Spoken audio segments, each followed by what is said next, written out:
Okay, good afternoon everyone, thanks for joining. We'll have our usual two sections today for the press conference. If you'd like a question, please use the raise hand function on Zoom. And we'll then try to get round to as many of you as we can. Please, when I come to you, unmute yourself so then you can talk. We're going to start with Sky Sports News and Jessica Kante. Lovely, thanks. Good afternoon, Frank, good to see you. Hi, Andrew. Hi, first of all, any injuries or illnesses ahead of the game against Fulham? No, we're all good. Kante suspended, but he's back in training with us from tomorrow, so we're all good. Good to hear. Interested to hear about your memories of this Fulham Chelsea victory, because you know, as derbies go, it's not the most ferocious in the Premier League, but still an exciting fixture, isn't it? Yeah, it is an exciting fixture, and I always felt it had an extra edge to it, as I think the squad that I played in did. A different relationship to some derbies. Fulham at that time was sometimes in the Premier League, sometimes not, but whenever they came, they really had a feeling of wanting to beat us and get one up on us. So yeah, without fans, obviously takes a slight edge off these things, but mentally, I think as players and as a club, we should certainly retain that passion of what this game means. Yeah, I'm looking forward to watching. How have the players been? Have you noticed a change in them after that win against Morecambe? Because of course you hadn't won a match for 3 games before that. Yeah, I think they've been focused since Manchester City. I think Morecambe came in the middle of that. It was a game that we were expected to win and had to win on paper, and we did it comfortably. But more my concern has been training and an atmosphere around that, because when you've had a few games where you don't win, it's clear that the players need to stay positive, and that starts from the staff. So I've seen good reactions in those terms. The players have worked hard. We've had 2 pretty long weeks, which is the first time this season we've had a chance to work in training on bigger elements of our game. So that's been one positive out of the last 2 weeks, and now the players need to show that. And finally for me, you Frank, how are you dealing with it all? So many reports, your name's all over the media, but how are you feeling? I'm feeling fine. I was very aware when I came into this job, and I think if you manage a top club in the Premier League or in the world, which Chelsea is, you have to understand that pressure will come very quickly at times, and pressure is actually constantly there anyway. I always felt pressure in our good run, or last season when expectations were lower for us, and we what I felt achieved very well.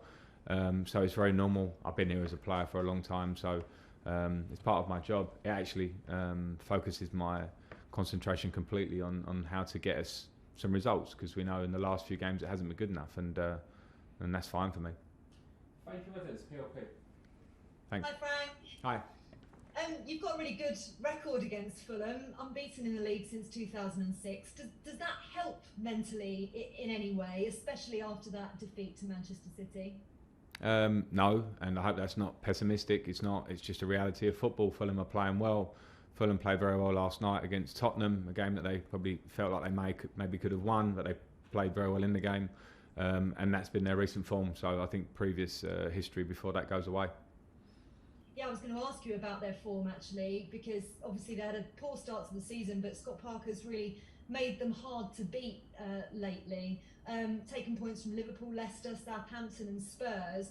So how do you make sure that you don't make the same mistakes other teams have perhaps made against them? Well, we just have to concentrate on ourselves being the best. When you say mistakes, other teams, I don't think it's necessarily mistakes. We must credit Scott and his team there, because they have, certainly with a change of system and how they've worked on it. You've seen a clear style of play. You've seen a clear way that they're not giving many chances to teams in games. They're very well organised, and they have threats throughout their team. So I don't think it's about mistakes. They've drawn with Liverpool recently. They've drawn with Tottenham last night. It's going to be a tough game no matter what, but we have to focus on ourselves. Just finally, you said to Jess there that you've been given that little bit more time on the training pitch. What are you hoping to get out of your players on Saturday that this extra time has afforded you? Well, we'll see. But I know one of the huge... I know the rules in football. No matter what squad you have, and particularly if you have young or new players into a squad, you need time to work. And I think one of the big, huge pluses when you reflect on last season was that we had that, and even with the young squad and some areas that were clearly imbalanced in the squad, we had long pre-season. We worked moments through the season where we could work, and I saw lots of great things. Earlier in the season, we had great things coming through. Then we've had a tough patch. So those 2 weeks have given us a chance just to refocus on the basics of our game and what we are and how we want to play. So I just want to see those things come through. Great, good luck on Saturday. Thank you very much. Moose. Hi Frank, how are you? Hi Moose, good, thanks. Good. Can I start by asking you, apparently there's going to be urgent meetings taking place between the Premier League captains and managers at some point today and tomorrow to discuss the COVID protocols and concerns around non-compliance that we all read about, which may trigger or may not trigger the government interference and maybe stopping football. Can I get your word on that and what players and managers need to do now to double down on these protocols? Well, we need to do our best, as we should have done all along. The protocols are in place. They've been hardened recently, and I understand why, because of the surge of COVID in the public, which football remains part of. So I think there are meetings going on. There are areas in our workplace which compliance is, not say easy, but social distance is top of the list. All the basics are top of the list. But when you're actively playing football on the pitch and there's a lot of instinct involved, then it's not always as easy to draw a clear line on pitch and in training. So that's where we are. We'll try and do the best that we are told to keep to minimise the threat or the danger that we know this virus holds.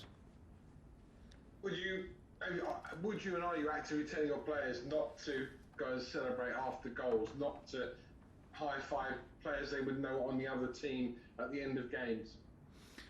Yeah, and we've been told that. And you're right, there are meetings that are planned for today and tomorrow to probably reinforce that, I guess, from the Premier League, and not reinforce that to the players. But football has and always will be a game of instinct. And if we want to take the instinct out of the game, I think it's not that simple. So I think the players are good lads. They don't want to do the wrong thing. They're being asked to do their job through this very tough time, and they're doing it.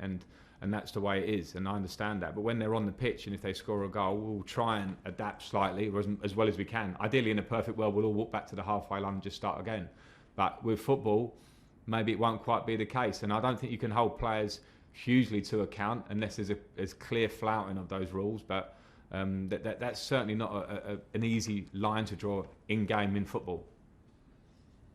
And finally, obviously up against Scott Parker, someone you know extremely well. And he's been well talked about as being a coach and a manager since he went to Spurs and took charge of their youth team. Now obviously a comfort at Fulham. What did you see in him though when you were teammates that made you think, yeah, he's going to be a Premier League manager? Diligent, good football brain, very determined, wants to do well in everything he does, prepares right.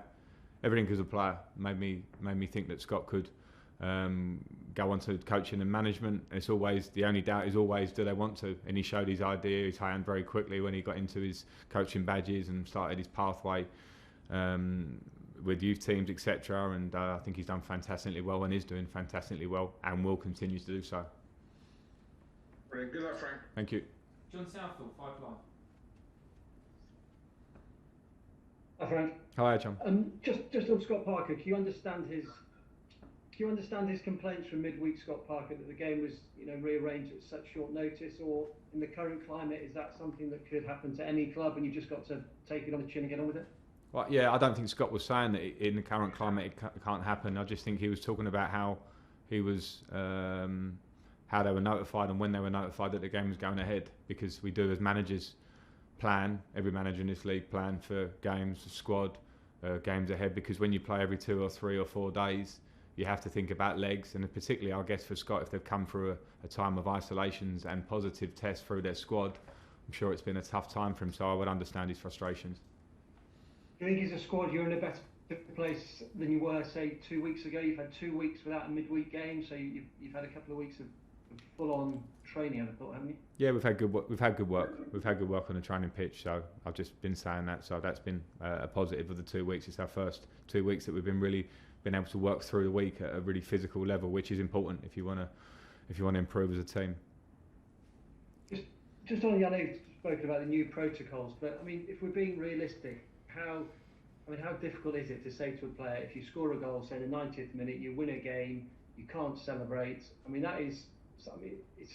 it's instinct, it's natural instinct, isn't it? And I suppose you've got to be careful that people aren't going to get booked for celebrating if that happens. Yeah, I mean, I think if people can get booked, which means they could probably get sent off if it was a second yellow card, I think it's going to be very difficult to police with keeping the the energy and the excitement that football brings. I think that's pretty clear. The players will try and let's see how it works. The players have been asked now to maybe not show natural instinct in a game. Let's see how it works. ITV News.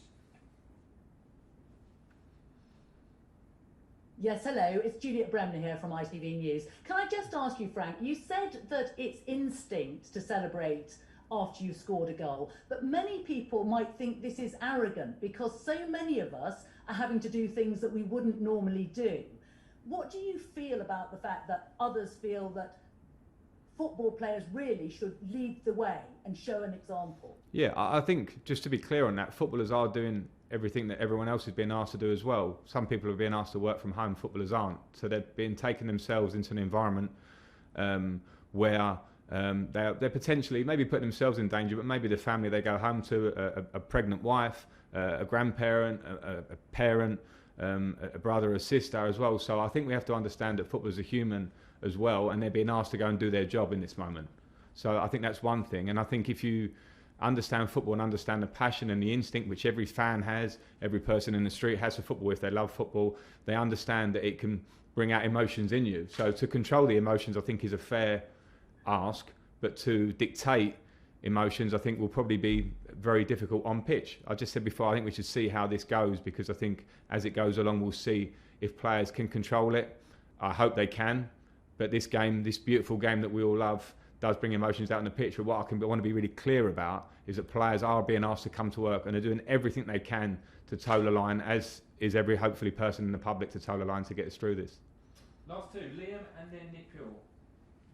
Hi, Frank. Hi, Liam. I wanted to ask you about Timo Werner. What have you made of his performances through the middle versus when he's maybe starting from a wider position, and how does that change the way that your team's attack kind of operates? Well, I think with Timo through the middle, it's clearly an area of the pitch that he likes to start from. I think in Leipzig and for Germany, he's played centrally. He's played on the left. He's played as a lone striker. He's played one of two strikers. So I see that there's definitely room for his manoeuvre in terms of how you can use Timo. I think when he plays centrally, we are, and I think do, and I certainly do as a manager, pride ourselves on being a good, hard-working team off the ball, which means sometimes a lot of high pressure. And I think it's very normal that for Timo and others that have come into this team in forward areas for us, will take some time to get used to what my idea is, what their teammates' idea is, because we haven't had working time on the pitch. There's no doubt about that. We've missed. That can only be done at full pace in training to really work on the high press, and that's why these 2 weeks have been useful. So I think his performances have been pretty good. I think they're going to get better, and I think as the more he works with his teammates, gets used to this Premier League, because I think it's going slightly unspoken about the fact that a lot of players that come into this league, at a club like Chelsea where there's a lot of competition for places, other players are given time to come in the team, come out of the team, feel the way. Players that have come into the Liverpool team over recent years been given time in those early stages to feel how the team plays. Clearly with Timo, we didn't have that opportunity because of some injuries in certain positions in our team, because we brought Timo and others to make an impact in our first team straight away. So everybody has to be patient with the idea that we will get the maximum, we will maximise Timo's talents in this team. And that's a two-way street of his work and our work as a group. And it will happen, but of course it can take time. Last question in this section, Nick Pure. Hi, Frank. I know you said obviously Fikayo could potentially go out on loan. Does he have a long-term future at the club, and is Kurt Zuma a good example for him to follow on that, of someone who's gone out on a couple of loans and perhaps been rewarded for his patience and hard work? Yeah, he absolutely has a long-term future at this club. We'll see if and when he goes on loan. But from the moment I've got close to Fikayo was when I took him to Derby with me, and he was Player of the Year at Derby and one of the best players in the Championship that year, in my opinion, and came back and played 20-plus games for us at a very young age last year and got in the England squad. There's an absolute long plan for Fikayo in my head about his career here, and if it's to go and play games, it will be to absolutely enhance his personal development, hopefully help whatever team he goes to, because that will come hand in hand and come back to us a better player. Okay, that's the end of the broadcast section. We're now going to move on to the dailies.